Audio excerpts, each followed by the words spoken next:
Capítulo 6º, Diálogo e amizade social. Parágrafo 198. Aproximar-se, expressar-se, ouvir-se, olhar-se, conhecer-se, esforçar-se por entender-se, procurar pontos de contato. Tudo isso se resume no verbo dialogar. Para nos encontrar e ajudar mutuamente, precisamos dialogar. Não é necessário dizer para que serve o diálogo. É suficiente pensar como seria o mundo sem o diálogo paciente de tantas pessoas generosas que mantiveram unidas famílias e comunidades. O diálogo perseverante e corajoso não faz notícia como as desavenças e os conflitos, e, contudo, de maneira discreta, mas muito mais do que possamos notar, ajuda o mundo a viver melhor. O diálogo social para uma nova cultura. Parágrafo 199. Alguns tentam fugir da realidade, refugiando-se em mundos privados, enquanto outros a enfrentam com violência destrutiva. Mas entre a indiferença egoísta e o protesto violento, há uma opção sempre possível: o diálogo. O diálogo entre as gerações, o diálogo no povo, porque todos somos povo. A capacidade de dar e receber, permanecendo abertos à verdade. Um país cresce quando dialogam de modo construtivo as suas diversas riquezas culturais. A cultura popular, a cultura universitária, a cultura juvenil, a cultura artística e a cultura tecnológica, a cultura econômica e a cultura da família, e a cultura dos meios de comunicação. Parágrafo 200. Muitas vezes confunde-se o diálogo com algo muito diferente. Uma troca febril de opiniões nas redes sociais, muitas vezes pilotada por uma informação midiática nem sempre fiável. Não passam de monólogos que avançam em paralelo, talvez impondo-se à atenção dos outros pelo seu tom alto e agressivo. Mas os monólogos não empenham a ninguém, a ponto de os seus conteúdos aparecerem não raro oportunistas e contraditórios. Parágrafo 201. A difusão altissonante de fatos e reivindicações nos mídia, na realidade, o que faz muitas vezes é obstruir as possibilidades do diálogo, pois permite a cada um manter intactas e sem variantes as próprias ideias, interesses e opções, desculpando-se com os erros alheios.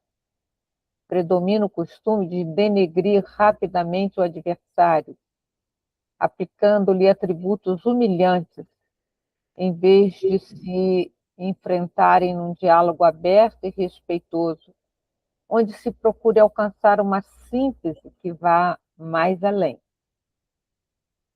O pior é que essa linguagem, habitual no contexto midiático de uma campanha política, generalizou-se de tal maneira que a usam diariamente todos. Com frequência, o debate é manipulado por determinados interesses, detentores de maior poder, que procuram, desonestamente, inclinar a opinião pública a seu favor. E não me refiro apenas ao governo vigente, porque um tal poder manipulador pode ser econômico, político, midiático, religioso ou de qualquer outro gênero. Às vezes, é justificado ou desculpado quando a sua dinâmica corresponde aos próprios interesses econômicos e ideológicos, mas mais cedo ou mais tarde volta-se, porém, contra esses mesmos interesses. Parágrafo 202.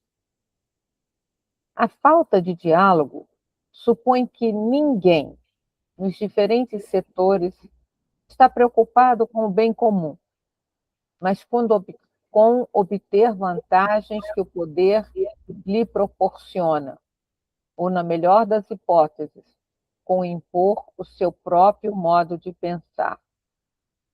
Assim, a conversação reduzir-se-á a meras negociações, para que cada um possa agarrar todo o poder e as maiores vantagens possíveis, sem uma busca conjunta que gere o bem comum.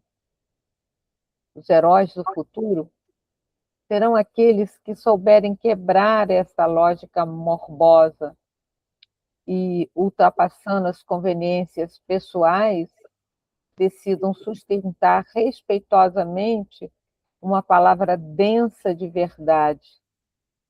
Queira Deus que esses heróis se estejam gerando silenciosamente no coração da nossa sociedade.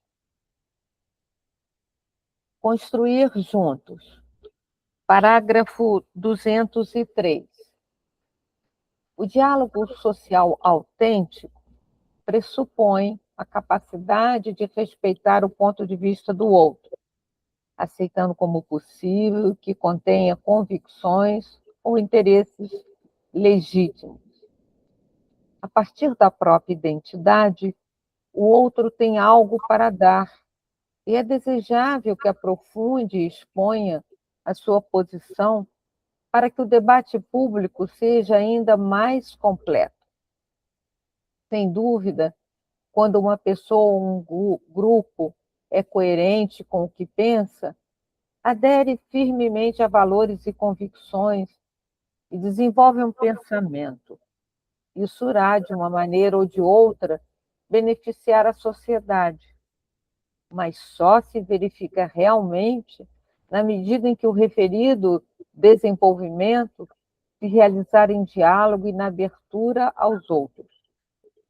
Com efeito, num verdadeiro espírito de diálogo, nutre-se a capacidade de entender o sentido daquilo que o outro diz e faz, embora não se possa assumi-lo como uma convicção própria.